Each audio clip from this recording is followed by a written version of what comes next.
And ఇంకొకటి doctor, ఈ cancers గురించి ఎప్పుడు మాట్లాడినా మనము స్టేజ్ 1 అని వింటాము, స్టేజ్ 4 అని వింటాము, లేదా ఫైనల్ స్టేజెస్ అని వినేస్తాం. అరే మన జాతిలో అంటే మన చేతిలో నుంచి వెళ్ళిపోయింది, జారిపోయింది వాళ్ళు అని అంటారు. అంటే ఒక ఆర్గన్ తీసుకోండి డాక్టర్, సింప్లిసిటీ కోసం ఏదో ఒక ఆర్గన్, లంగ్ కానీ లేకపోతే ప్యాంక్రియాస్ కానీ ఏదో ఒక ఆర్గన్ తీసుకొని స్టేజ్ 1 అంటే ఏంటి, అది అక్కడ నుంచి స్టేజ్ 2 ఎప్పుడవుతుంది, స్టేజ్ 3 ఎప్పుడవుతుంది, 4 మాకు 4 వరకే తెలిసి ఇంకేమన్నా ఉంటాయా?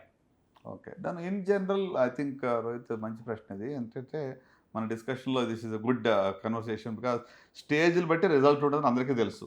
అడ్వాన్స్ స్టేజ్ ముదిరిపోయింది అనేది సర్వసాధారణంగా వింటూ ఉంటాం. ఎందుకు అంటే మన దేశంలో 70-80% క్యాన్సర్స్ స్టేజ్ 3, స్టేజ్ 4 డిటెక్ట్ అవుతాయి. అయితే లాస్ట్ స్టేజ్. వెరాస్ వెస్టర్న్ వరల్డ్‌లో అర్లీ స్టేజ్‌లో డయాగ్నోస్ అవుతాయి.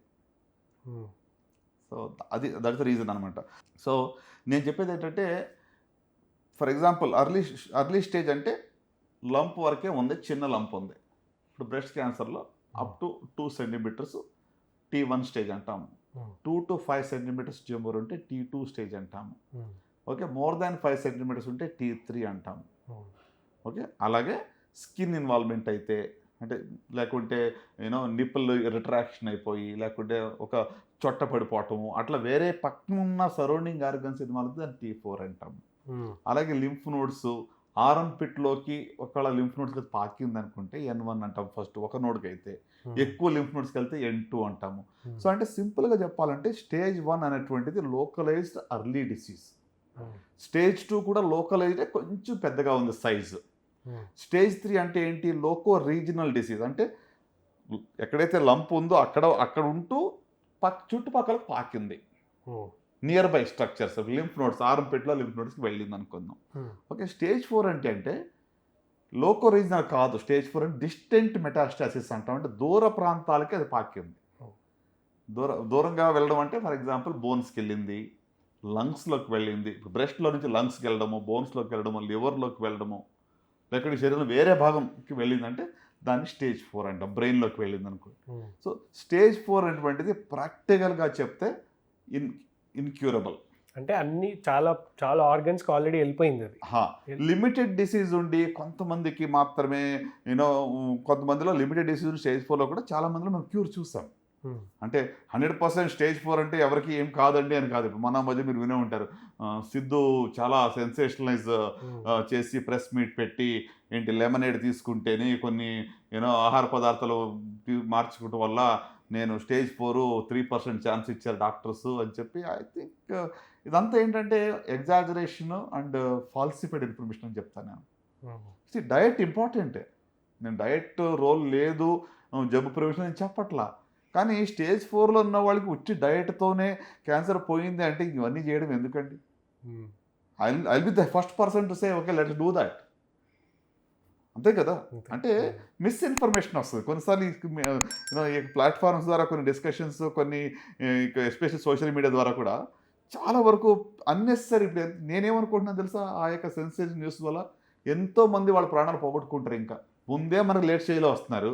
ఇప్పుడు ఏం చేస్తారు వాళ్ళు తెలిసా కూడా అది తిన్నాం ఇది తిన్నాం లెమనేడ్ తాగండి రకరకాలు ఎవరికి తెలిసింది వాళ్ళు చెప్తారు. అవన్నీ తీసుకుని ఇంకా మొదలు పెట్టుకుని వస్తారు. అప్పుడు మనం ఇంకేం చేయలేం. సో అంటే causing so much of damage అనమాట. అంటే మిస్ఇన్ఫర్మేషన్ కూడా ఇవ్వకూడదు. ఎస్పెషల్లీ ఈ ప్లాట్ఫామ్స్లో అథెంటిక్ ఇన్ఫర్మేషన్ వాట్ ఈస్ అంటే ఏది సెల్ అవుతుంది అది ఇవ్వకూడదు. చాలా మంది అదే చేస్తుంటారు. అంటే I know your passion I appreciate, ఎందుకంటే your as real as it can be. That's what కదా మన ఆర్ఆర్ఆర్ అంటే అది కదా, యూఆర్ రియల్. సో అంటే అన్నెసరీగా భయపెట్టద్దు, అన్నెసరీగా ఏదో ఒక క్రెడిట్ కోసమో లేకుంటే వ్యూవర్షిప్ కోసమో ఏదో. I think that's not. దానివల్ల చాలా డ్యామేజ్ ఉంటుంది.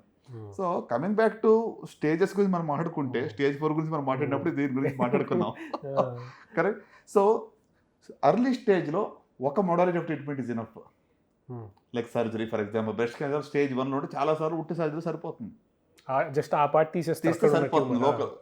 అదే పెరిగి కొలది మల్టీ మోడాలిటీ ట్రీట్మెంట్ అంటే లింఫ్ నోడ్స్ క్లియరెన్స్ లేకుంటే కీమోథెరపీ యాడ్ చేయడము, తర్వాత రేడియోథెరపీ యాడ్ చేయడము, ఇవన్నీ కూడా మల్టీ మోడాలిటీ ట్రీట్మెంట్ అనేది స్టేజ్ పెరిగి కొలది అన్నీ యాడ్ అవుతాయి.